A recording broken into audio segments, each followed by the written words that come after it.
gravar, porque o botão já estava aqui do lado para eu não esquecer. Não, mas gravar eu sempre lembro. Agora, compartilha a tela. Patifaria, gente. Ah, não. Não, o bom é que suas alunas são todas ótimas, né? Ninguém...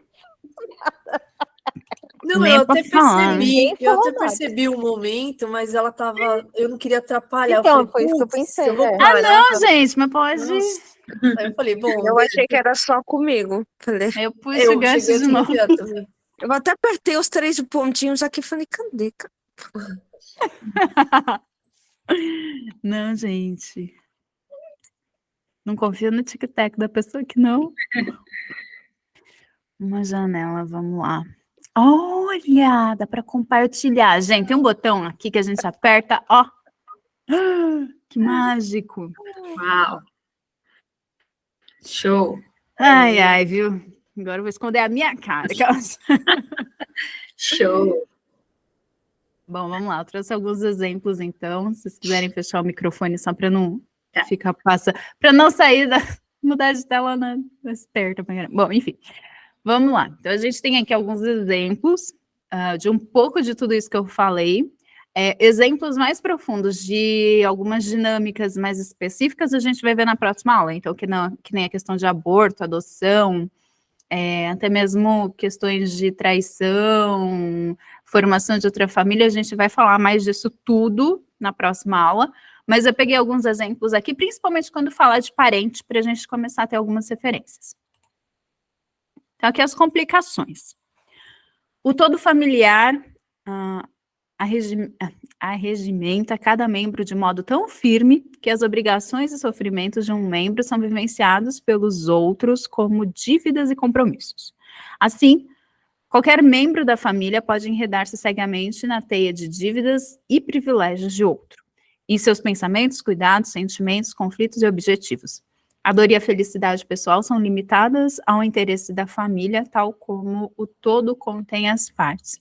Então, a gente precisa do todo, e todas as vezes que algo mexe nessa teia, né, a gente pode pensar no sistema realmente como uma teia, no campo, inclusive, no campo de informação, realmente como uma teia, e qualquer coisa que cai num pontinho ali, mexe, faz vibrar todo o restante.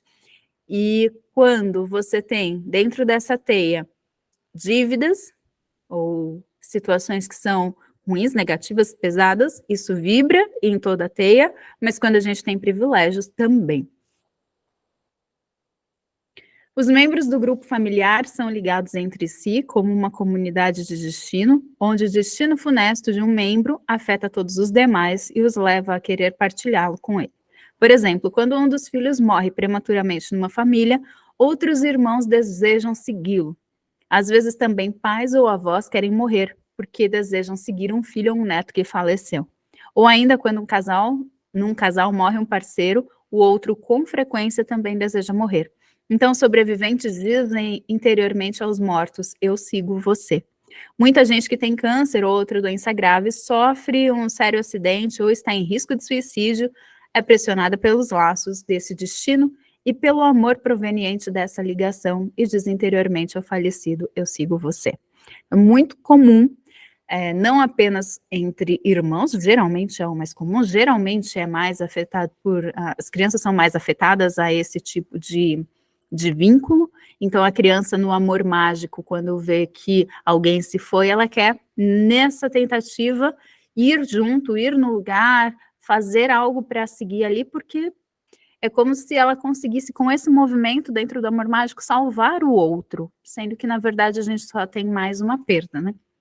Agora, também pode acontecer com adultos, como a gente viu aqui, tanto os pais quanto os avós, é um destino tão difícil, e é tão difícil lidar com a morte do outro, que é como se o olhar se voltasse. Chega de olhar para a vida, não me interessa mais, eu vou olhar só para quem eu perdi, e eu sigo, então, quem eu perdi. Nesse movimento do eu sigo você, a gente, na constelação, traz uma frase para isso, e mesmo que não for feita na constelação, quando se percebe isso, ou às vezes internamente mesmo, quando a gente perde alguém, e num certo período do luto é comum ter esse desejo de não continuar, principalmente quando é uma pessoa muito próxima, de ter a sensação de perder o sentido, porque não fui eu no lugar dele, ou algo do gênero. Então, quando vier algum desses impulsos, parar, respirar fundo, reconhecer. Você se foi, para mim cedo demais, gostaria que ficasse mais, eu sigo mais um pouco, e em breve futuramente, né, estaremos juntos. Porque ali a gente não nega a morte. Então, tudo bem, eu também vou, em algum momento eu também vou, fica tranquilo que ninguém fica para semente. Mas nesse momento eu fico mais um pouco. E isso dá espaço para a pessoa no coração, isso abre espaço para continuar a vida sem essa sensação de separação. É tipo, é só mais um tempo, sabe? Daqui a pouco tá tudo bem, daqui a pouco a gente tá junto, mas eu fico aqui mais um pouco. Ainda tenho o que fazer, inclusive, para honrar tudo que você fez por mim. Essa atitude está estreitamente ligada à ideia de que uma pessoa pode entrar no lugar da outra, assumindo o sofrimento, a expiação e a morte em lugar dela e resgatando assim do seu destino. Por trás desse procedimento existe a frase antes eu do que você. Então a pessoa que olha para o outro e fala eu sigo você ou eu posso ir no seu lugar tem essa relação de não, você fica aí, eu que vou, eu que sofro, eu que morro no seu lugar, eu que dou a minha vida, mas você fica. Isso, por um lado, é sim um ato de amor pela outra pessoa, mas também é um ato de certo egoísmo, porque assim eu não tenho que lidar com a dor de perder. Muitas pessoas, em muitas situações, preferem ir, então é melhor eu partir do que você, porque com isso eu não tenho que lidar com a sua perda. Com a minha sensação interna de te perder. Então perceba como, junto com o amor, e é sim uma demonstração de amor, mas vem também essa demonstração desse egoísmo de eu prefiro partir para te deixar a vida, sim, mas eu também prefiro partir para não ter que lidar com a dor da sua morte.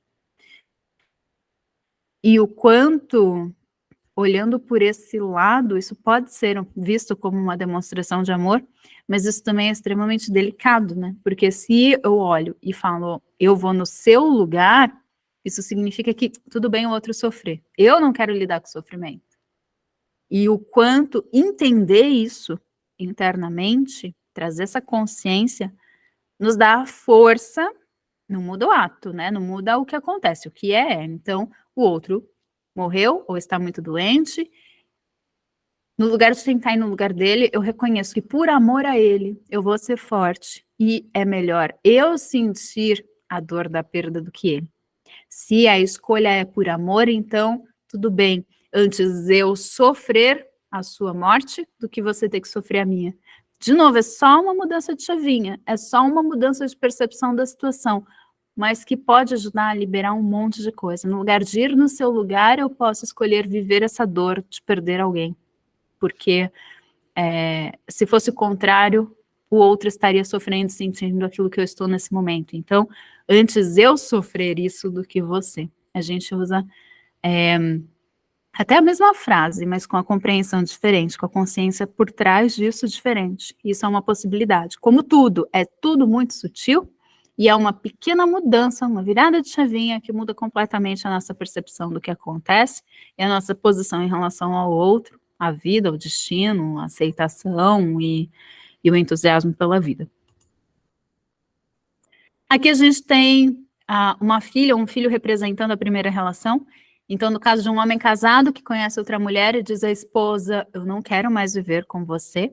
Então, se vier a ter filhos com a nova parceira, no segundo casamento, tendo filho, um deles irá representar a esposa abandonada, talvez dirigindo ao pai o mesmo ódio dela, ou então afastando-se dele com a mesma tristeza dela.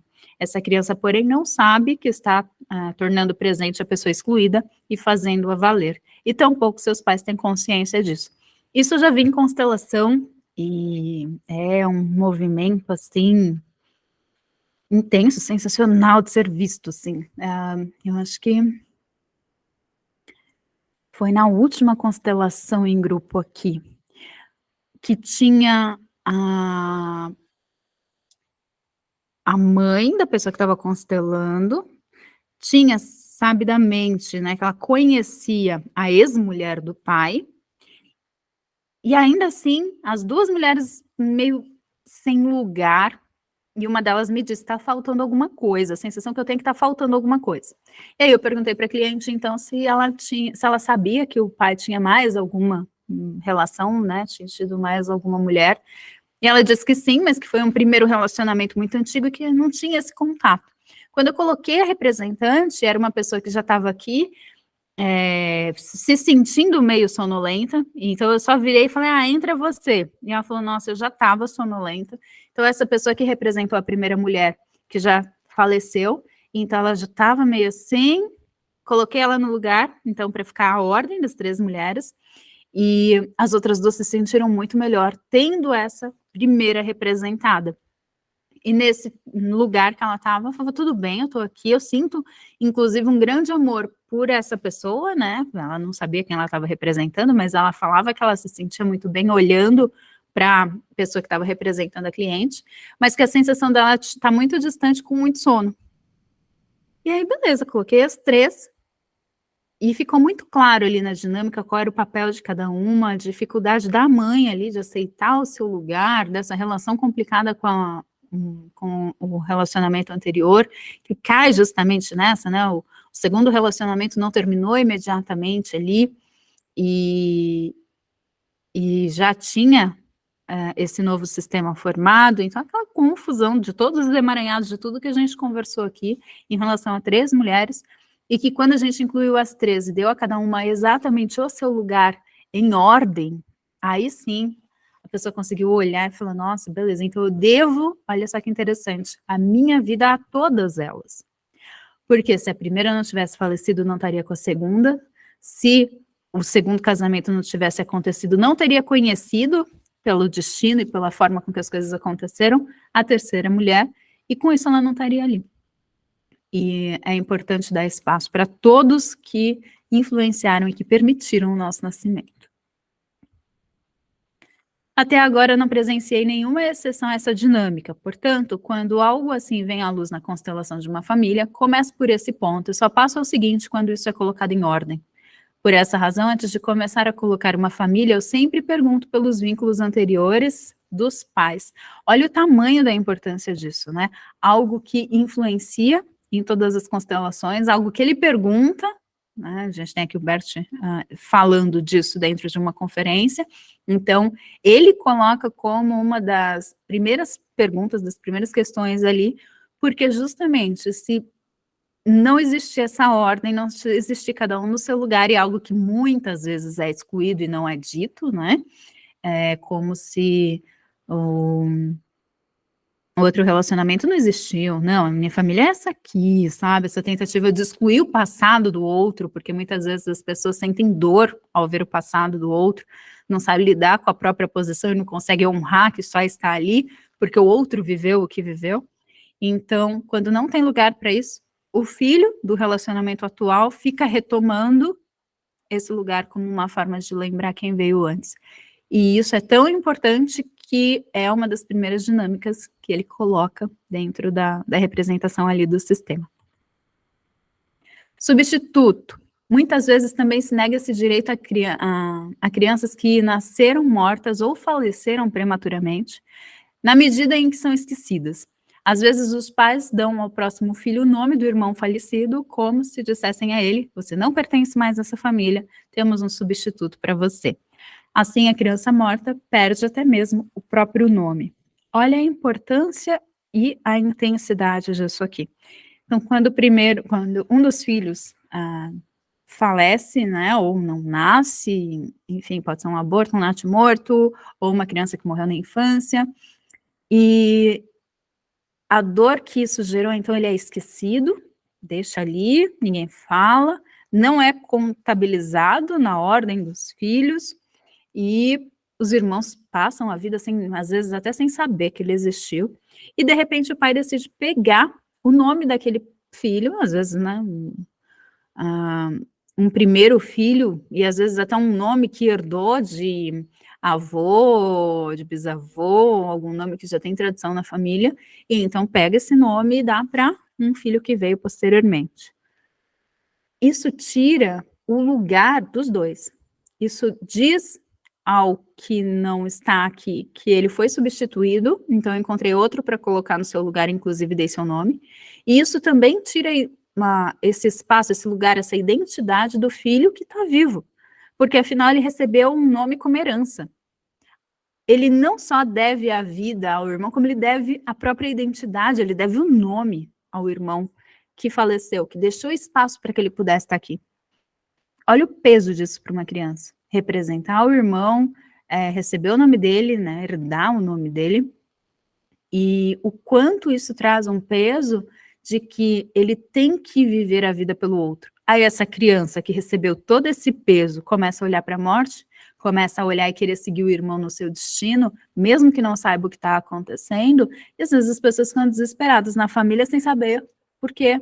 Por que aquela criança tem tantos problemas, tantas questões, às vezes sofre bullying, ou então tem algo ali de uma melancolia, uma tristeza muito profunda, porque ele está servindo, e ele está sendo colocado ali como um representante de alguém que já foi, e é lógico, é literalmente lógico, é óbvio que ele vai começar a olhar para a morte por causa disso. Aqui a gente vai falar de honrar a tia, então essa relação de irmãos é tão forte, e claro, quando a gente fala da relação dos irmãos dos nossos pais, também tem um vínculo forte. Então, a relação com os tios tem sim a sua importância, nem sempre direta, nem sempre tão intensa, não vai ser colocada em toda a constelação, né? A gente coloca isso em casos bem específicos, por isso que eu sempre pergunto antes se, além de pai, de mãe, eventualmente os avós, mas se tem alguém que participou muito ativamente, de forma muito presente da criação daquela criança, se teve alguém que teve uma influência muito grande, inclusive porque é comum a tia, às vezes, acolher aquela criança e entrar no lugar, às vezes, de mãe mesmo, ou um tio servir de referência paterna, e novamente é necessário fazer um movimento, nem que seja para olhar e falar, olha, tia, eu te agradeço por tudo, então tio, eu te agradeço por tudo, mas eu tenho pai e mãe. Então eu pergunto sim isso em relação a parentes também, porque às vezes alguém tem um vínculo tão próximo que acaba tirando o lugar desse pai ou mãe.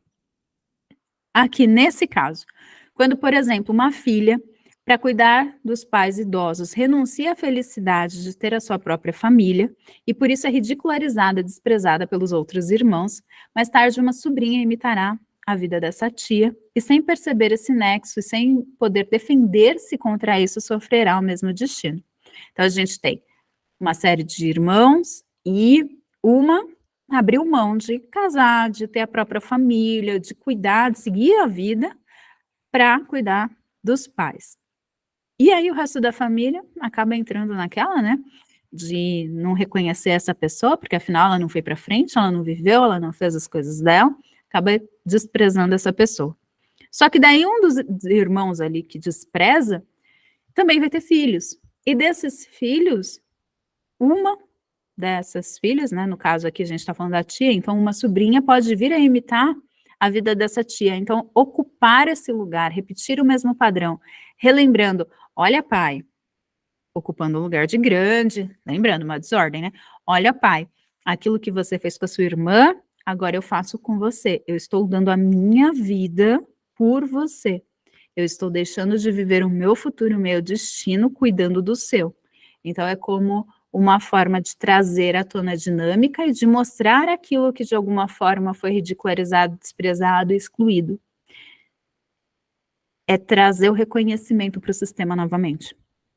E isso é muito comum de se ver, não necessariamente essa dinâmica, mas o quanto as dinâmicas familiares, de um modo geral, se repetem uma geração após outra. Às vezes pula uma geração e se repete na segunda, às vezes fica nessa, né, entre a linhagem direta, entre os avós, os pais, os filhos, ou às vezes entre os tios, e tem essa projeção um pouquinho mais ampliada da família, mas quantos padrões se repetem justamente para que aqueles que foram, de certa forma, desprezados possam ser vistos novamente. Então, é assim que se tem, por exemplo, uma relação em que é necessário incluir novamente uma tia, e não só pai, mãe e irmãos, né? Obediência cega. Haviam sido encontrados milhares de corpos, isso aqui é uma historinha, tá? Que está dentro de uma das passagens. Haviam sido encontrados milhares de corpos dispostos em 3 camadas. Os corpos da primeira camada eram de adeptos de uma certa ideologia política que tinham sido assassinados pelos membros de um outro grupo como vingança por injustiças cometidas. Na segunda camada, jaziam os adeptos do segundo partido, liquidados alguns anos depois pelos membros do primeiro. Na terceira camada, jaziam novamente os partidários da primeira ideologia, dizimados pelos seus inimigos. O jovem, cujos parentes estavam entre os corpos da camada intermediária, mortos há quase 50 anos, indagados sobre se o morticínio teria um fim, respondeu: ouvindo os gritos de nossas mulheres e vendo-as chorar por seus filhos assassinados, poderemos encontrar a paz? Temos de vingar as suas perdas. Então, a gente tem uma camada de um partido, de uma ideologia, outra camada de outra ideologia, aí esses dessa mesma ideologia retornaram, e agora aqui ele estava esperando a vingança do pessoal dessa segunda ideologia, como uma forma de vingar aquele sofrimento que aconteceu. O homem do documentário achava que estava agindo livremente, mas não estava. Por amar cegamente, fora colhido numa rede de tragédias que já existia muito antes do seu nascimento. Exigia-lhe obediência e, infelizmente, só iria terminar muito depois de sua morte. Quando o amor que une os membros de uma família age cegamente, exige obediência cega e, a menos que eles compreendam a dinâmica e tentem transformá-la, submetem-se sem perceber às leis implacáveis da justiça sistêmica. Olho por olho, dente por dente. Em seguida, o dano é passado de geração para geração e a família ampliada não encontra paz. Então, percebe aqui, a gente já está falando de gerações muito separadas, mas que vem essa grande armadilha que é a sensação de que não é justo, precisa ser vingado, precisa ser, de alguma forma ali, recompensado, né? Alguém tem que pagar por isso, tem que ir lá e fazer de novo. E de novo, e a maioria das guerras acontecem por aí, né? Um povo, aí vai lá o outro povo e ataca aquele povo, e de repente morreu, ele vai buscar uma forma de se vingar daquilo, e daí a outra geração, veja bem, eu preciso compensar o que aconteceu. Só que no lugar de olhar para trás e pensar, eu reconheço todo o sofrimento, e eu sigo em frente, eu mudo esse destino, não, eu fico olhando para trás e vivendo de novo, mais do mesmo. É o amor cego, é o amor que continua no mesmo padrão, mas que não deixa passar de jeito nenhum. E isso é uma questão que eu tenho trabalhado muito em mim, principalmente nos últimos tempos, que é a questão da injustiça. Olhar para algo e julgar como injusto e buscar a vingança é a pior bobagem que se pode fazer. Então, olhou para algo, foi injusto, não fez certo, teve ali um problema, um desequilíbrio. Tá bom, como é que eu honro o que aconteceu? Fazendo o melhor possível com a minha vida. Não dá para olhar para trás e ficar esperando reparação a danos que aconteceram 3, 4 gerações lá atrás. Essa reparação não chega. A melhor reparação que pode acontecer é deixar cada um no seu lugar, com o seu destino, honrar o sofrimento de quem viveu aquilo e ter força para seguir em frente, para conscientemente quebrar esse padrão e fazer diferente, para reconhecer que eles sofreram, para que eu não precisasse sofrer a mesma coisa. No lugar de dar ré, voltar para lá e ficar vivendo a mesma coisa de novo, de novo, de novo, perpetuando o mesmo padrão. Sobre o filho fora do casamento. Quando um homem casado tem um filho com outra mulher, precisa deixar o casamento e ficar com ela. O novo sistema tem precedência sobre o antigo.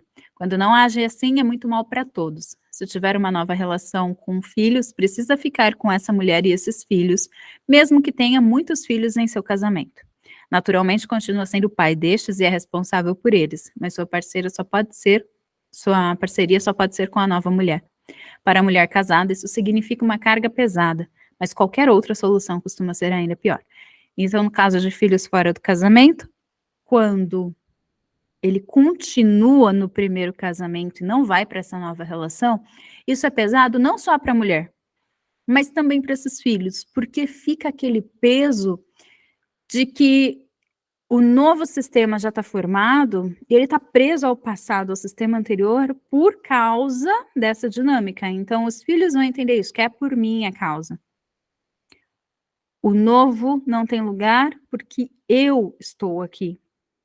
E claro que a criança não sabe disso conscientemente. E é claro que isso é um peso ainda maior, porque imagina para a criança, se esse pai, por exemplo, fica, é pesado, porque talvez ele esteja ficando por causa do filho. Agora, se esse pai vai embora, também é pesado, porque perdeu o pai e a mãe vai sofrer. Quer dizer, a mãe está sofrendo de qualquer jeito também, né? Mas para essa criança que não tem nada a ver com o relacionamento dos grandes, é sempre muito pesado e ela sempre vai entender que tem algo ali que é por causa dela. Na visão mágica de criança, que ama pai e mãe, vai ter sempre essa tentativa de se responsabilizar inconscientemente por isso e se sentir culpada. E por isso que é tão importante preservar o máximo possível a criança, porque não diz respeito a ela, não é uma questão dela. Pelo contrário, são dois adultos que devem assumir aquilo que fizeram, assumir a própria postura e a consequência dos seus atos, mesmo que isso seja muito pesado para todos. Reputação. Uma mulher tinha a ideia de que precisava salvar as aparências e tinha medo de perder sua reputação. Tentou fazê-lo cuidando do seu aspecto externo, por exemplo, através de diferentes penteados. Seu pai tinha sido, como ela supunha, um criminoso de guerra. Por conseguinte, também ele deveria ter medo de perder a própria reputação e a necessidade de mantê-lo. Como solução, propus que ela se imaginasse como criança, indo para junto do pai, levantando os olhos para ele, dizendo: querido pai, eu mantenho as aparências por você. Olha o nível e olha de como as coisas influenciam, né? Às vezes a pessoa se cuida muito e externamente se preocupa muito, e uma coisa, de novo, é muito sutil, uma coisa é se cuidar, esse autocuidado, esse autorrespeito, esse amor próprio, esse zelo, desenvolver autoestima, tudo isso é uma coisa. Agora, tem gente que realmente vai para o extremo, tem uma preocupação tão grande com a aparência, e a gente pode falar nisso de aparência física, de uma postura em relação à sociedade, de ter que manter a aparência frente aos outros, seja em relação a bens e posses, seja em relação a ser uma pessoa intocável, não importa o aspecto, mas se é necessário e é muito importante, uma questão muito forte para a pessoa manter essa reputação e essa aparência, o que tem por trás? Quem ali dependeu dessa aparência para sobreviver? Então, para um criminoso de guerra, ele precisava manter a reputação. Isso até mesmo por uma questão de sobrevivência, muitas vezes, para não ser encontrado, para ninguém saber o que veio antes, né? Não saber do passado dele. E a criança aprende isso, então, por amor ao pai e pela importância que aprendeu, é muito importante ter aparência. Então, eu preciso ter a aparência.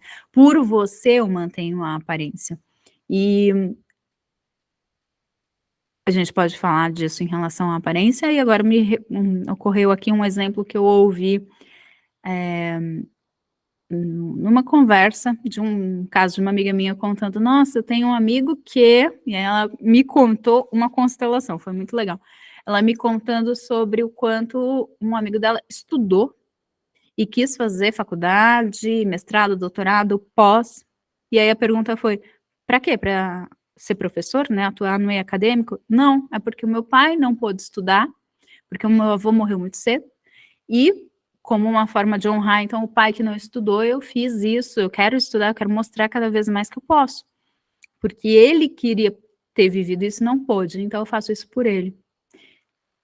Tudo bem, é um movimento bonito, é um movimento de amor, a questão é, isso tem força quando também é verdadeiro para mim.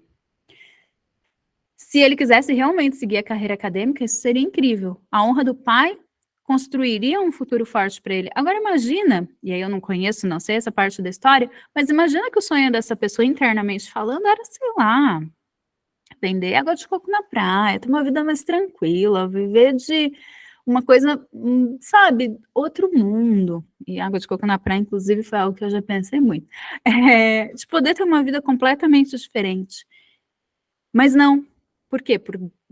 por essa forma de honrar por esse dever, já que o pai não pôde viver e ele fez o melhor por mim, então eu vou fazer por ele aquilo que ele não pôde fazer, eu vou realizar o sonho dele através de mim. Até que ponto? Porque se eu realizo o sonho dos meus pais e não os meus, quem vai realizar os meus sonhos?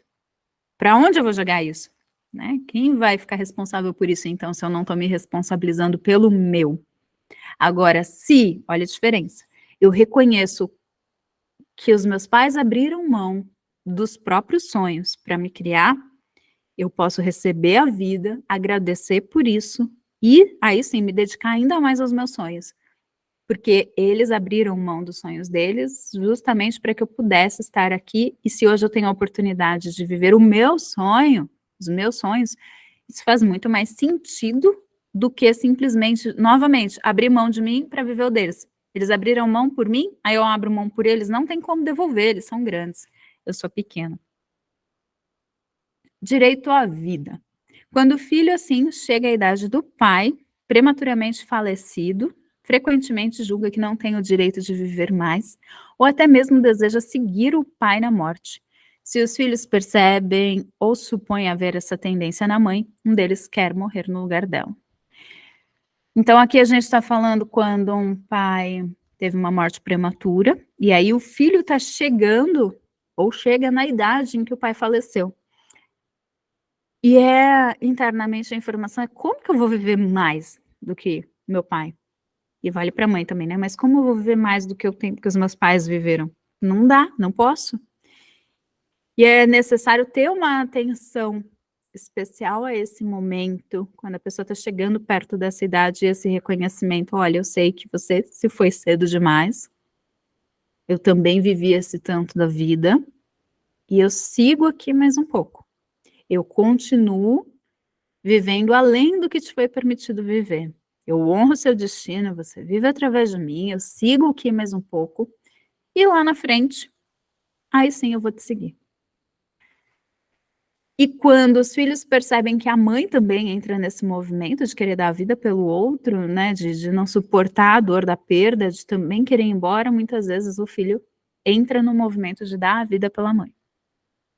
Poxa, já olha para o pai e pensa, eu quero seguir ele, e olha para a mãe e pensa, antes eu do que você. Então, como fica, né, o olhar desse filho, se não em direção à morte? Aqui a gente tem novamente uma questão em relação à tia, né?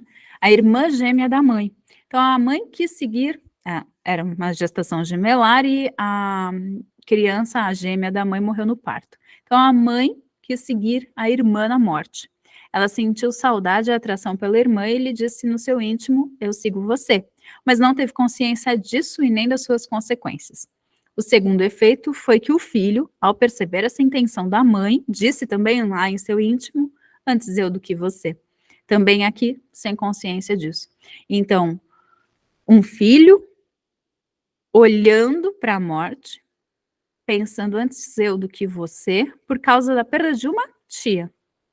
Por causa da tia que faleceu no momento do parto. Então, a mãe é como se ela não tivesse o direito à vida, porque a irmã dela morreu. Então, se no parto a irmã morreu, poxa, quem sou eu para continuar viva? Eu perdi quem estava comigo dentro da barriga, ela não veio para o mundo junto comigo, então eu também não posso continuar. Mesmo assim, viveu, teve filho, e aí o reflexo disso, o sintoma disso, vem através do filho. Poxa, se a mãe está olhando para essa dor e essa tristeza, eu pego essa dor e essa tristeza para mim? Então, antes eu do que você. E aqui, para refletir, de novo, uma das historinhas que o Bert traz, e tem várias dessas no meio dos livros, e eu acho isso muito legal, porque é aquele momento em que ele simplesmente joga uma dessas historinhas e para ali, e às vezes as pessoas ficam, tá, e a resposta? E ele simplesmente se cala. Porque cada um, quando tem uma historinha dessa, pode perceber como isso se aplica, como isso se encaixa, como isso reflete na própria vida. E qualquer explicação em cima disso já limita o tamanho da compreensão que teria individualmente para cada um. Então é algo realmente para reverberar dentro de cada um. Um urso polar vivia num circo. Em sua jaula, não podia sequer virar-se. Mal dava 2 passos para frente e 2 para trás. O dono do circo cedeu a um zoológico, onde ele conquistou, enfim, amplo espaço para se movimentar, mas continuou a dar apenas 2 passos para frente e 2 para trás. Um dos outros ursos perguntou-lhe: por que faz isso? E ele respondeu: porque vive muito tempo dentro de uma jaula.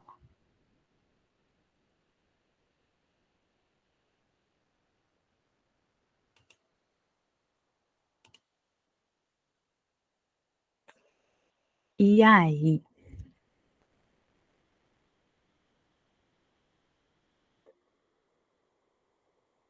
Alguém aí se sente numa jaula? Eu vivi muito tempo, mas eu quis sair da jaula. E dar vários passos para lá, para cá.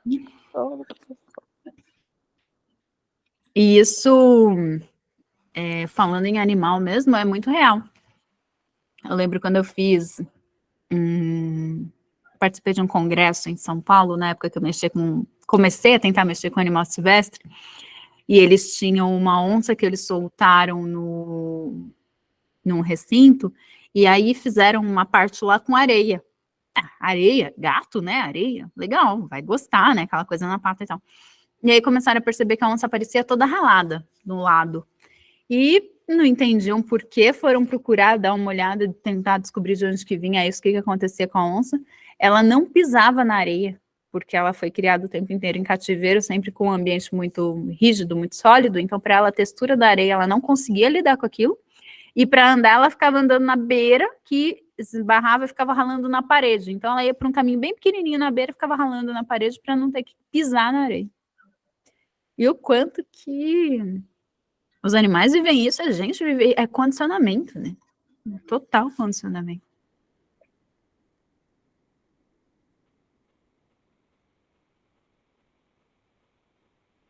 Ficou mais claro a relação de parente? Que eu acho que essa é a questão central da aula de hoje, né? Encontrar espaço para essa família ampliada, então sair da visão pai, mãe, filho, e reconhecer como essas dinâmicas das outras pessoas podem interferir e quando colocar, né? Então, não é sempre que a gente põe, mas a gente sempre pergunta se tem mais alguém que conviveu, e isso às vezes aparece durante a constelação. Que nessa constelação que eu fiz com as 3 mulheres, foi bem interessante, tá faltando alguma coisa. E era uma informação que eu não tinha ali. Aí eu perguntei, mas tem mais alguém? Teve mais? Ah, teve a primeira mulher dele. Falei, primeira mulher. Eu coloquei, e foi muito o campo fluindo, assim mesmo, sabe? Foi uma experiência bem interessante. Então, a gente tem que ter esse espaço de reconhecimento de quem mais está fazendo parte desse sistema, que eu não sei e que a pessoa também não sabe. Porque a gente só vai descobrir quem realmente está pertencendo àquele sistema, pensando nessa visão mais ampliada, conforme for aparecendo.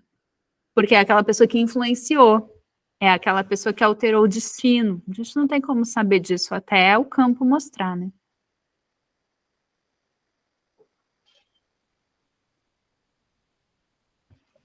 E aí, dúvidas, considerações, apreensões? Muito parente para pôr no lugar? Engraçado, hoje, terça-feira é meu dia de terapia, né? E a gente, tipo, não tinha nada específico que eu queria falar. E, tipo, foi guiando, guiando, e a gente acabou falando da família do meu pai. Entrou em tudo isso, como você falou. E nem sabia, nem tinha percebido, né? E a gente vai amadurecendo tanto, eu só fico pensando, nossa, como eu queria ter essa maturidade ali com 5 anos, ter aproveitado mais aquela família, né? As pessoas aqui nesse plano. Tipo, sei lá, acho que cada vez mais, quanto mais eu vou entendendo, aprendendo, eu penso o quanto não foi aproveitado, o quanto eu poderia ter aproveitado de maneira... Gostaria de ter aproveitado de maneira diferente, né? Não poderia, mas eu gostaria. Mas que tá tudo bem, né? Ainda tem uma... Acho que da geração para cima, uma pessoa ainda aqui, né? Aí eu vou até falar com meu tio e tal. E eu queria perguntar, não sei se aqui ou se no dia da aula, né? Na verdade, eu tenho um caso de um paciente meu que eu achei, assim, a história Não sei nem, e eu ainda não pesquisei, né? Queria saber sobre a constelação para criança, se é a constelação mesmo, se são movimentos sistêmicos. Como que eu posso ajudar isso dentro da medicina, da pediatria, sem fazer uma sessão, entendeu? Só para ter uma ideia. E eu conto a história aqui no paciente. A gente está com tempo. Você quer que eu não grave? Não, pode gravar porque eu não vou falar o nome, né? Beleza. Então, assim, ó, o paciente em si, ele tem, acho que 5 anos, 6 anos, é uma criança, tá? Aí o paciente José, né? Uns nomes hipotéticos. José foi para consulta com a avó, tá? A avó Maria, que é casada com o pai João. Com o pai não, que é casada com o senhor João. Aí tá, no meio da consulta ela me fala que ela não é avó biológica.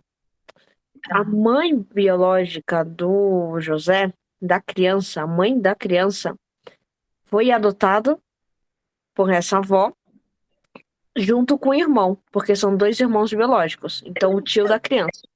Tá. A mãe da criança é usuária de drogas até hoje. A avó não sabe onde ela tá. E fumou durante a gestação, quer dizer, fumou não, usou drogas durante a gestação. E aí nasceu a criança hoje em dia, assim, aparentemente na consulta, talvez um pouquinho mais hiperativa, um pouquinho mais ansiosa, né, mas não tem sequelas cerebrais aparentes. O tio da criança, né, o irmão da mãe, ele fuma maconha, mas não fuma todo dia, e parece que ainda mora ali perto, mora com a avó da criança, e é mais consciente, e o sonho dele, né, quando ele passava em terapia, falou que era poder ganhar dinheiro para dar um gatil para a avó. Né, eu vou falar tudo em relação à criança, tá? Os parentes, para ficar mais fácil. Sim. Então, a mãe da criança aparentemente fez um tempo de terapia, mas a avó falou que ela sempre mentia nas terapias. E aí, a minha dúvida essa criança, né, por tudo que a gente aprendeu, e a mãe da mãe, né, ou seja, a avó biológica da criança também era usuária de drogas, e a avó que cria não sabe nada sobre a avó e nem sobre o pai da criança. Então, assim, a probabilidade dessa criança, daqui a um tempo, né, na adolescência, ou antes até, de pegar, se revoltar, cansar das coisas da vida, né, estudar, trabalhar, e cair no mundo de drogas, é alta, pela história energética, entendo eu. Como que, além das terapias, né, que eu indiquei todas as terapias para ele, da medicina tradicional, como que mais a gente pode ajudar ele, a criança, pensando na constelação? Aqui a gente tem uma questão delicada, porque não tem muito como trazer essa consciência para uma criança tão pequena. E geralmente a gente faz através dos pais, só que no caso a gente não tem a mãe. Quer dizer, tem os pais, né, de um modo geral, mas mesmo que fosse que o ponto de contato aí é a mãe, mas a mãe também não vai buscar isso.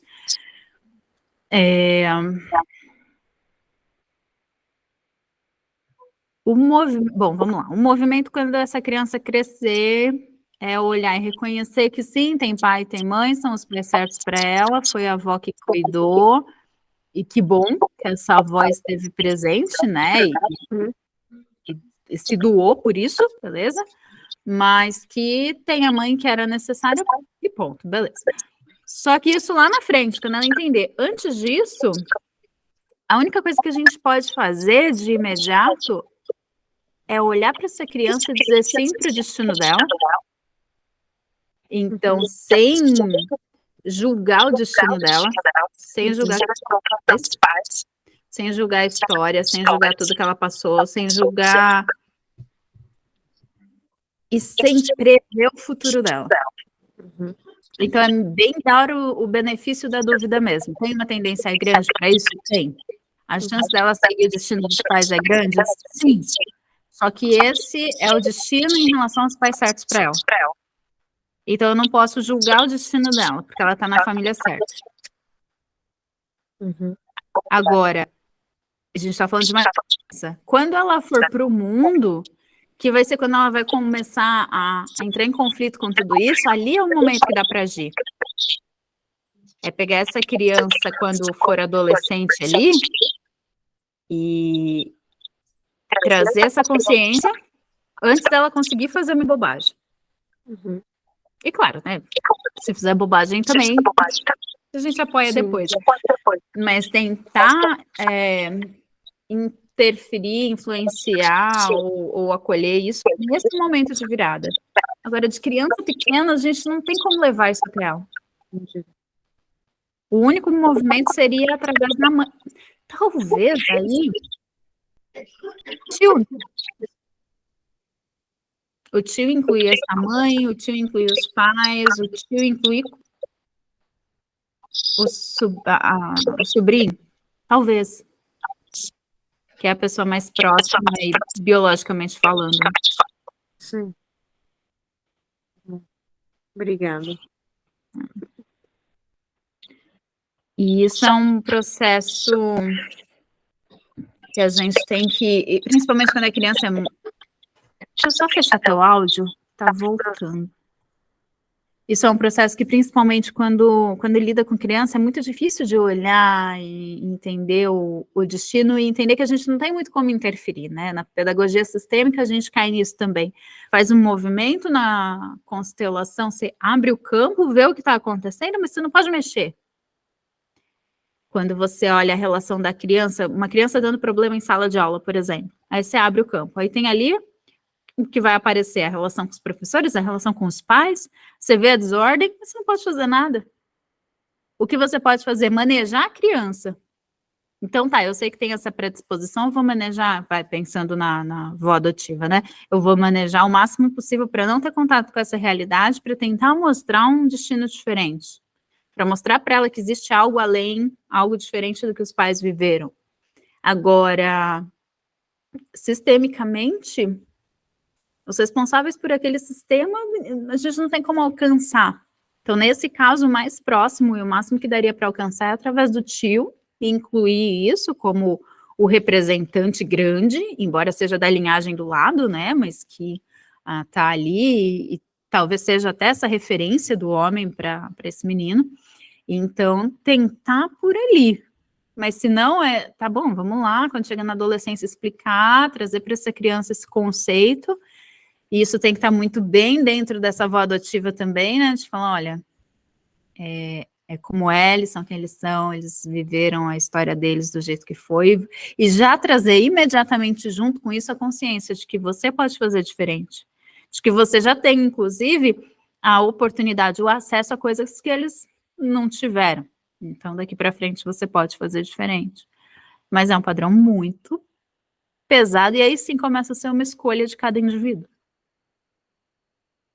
E aí a nossa missão não é crescer, evoluir, né? Lascou. Porque realmente na adolescência, a gente pode, de repente, esperar que exista um padrão contrário, né? Porque justamente se a gente pensar na polaridade, às vezes você vê, até mesmo com bebida, né? Pais alcoólatras e filhos que jamais colocariam uma gota de álcool na boca porque viu o que era e não queria viver aquilo de jeito nenhum.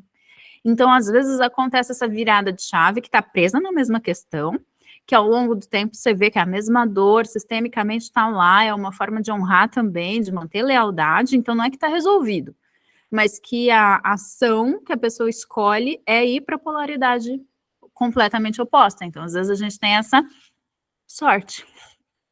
E essa pessoa que escolhe essa polaridade oposta, se ela for um pouquinho mais consciente com o tempo de vida, aí sim ela tem a chance de curar o sistema de uma forma mais ampla mesmo, porque ela vai começar a olhar para as questões internas e ter esse desejo de resolver isso nela, não só de fazer outra coisa, mas de realmente resolver, né? É contar com, né? E aí, gente?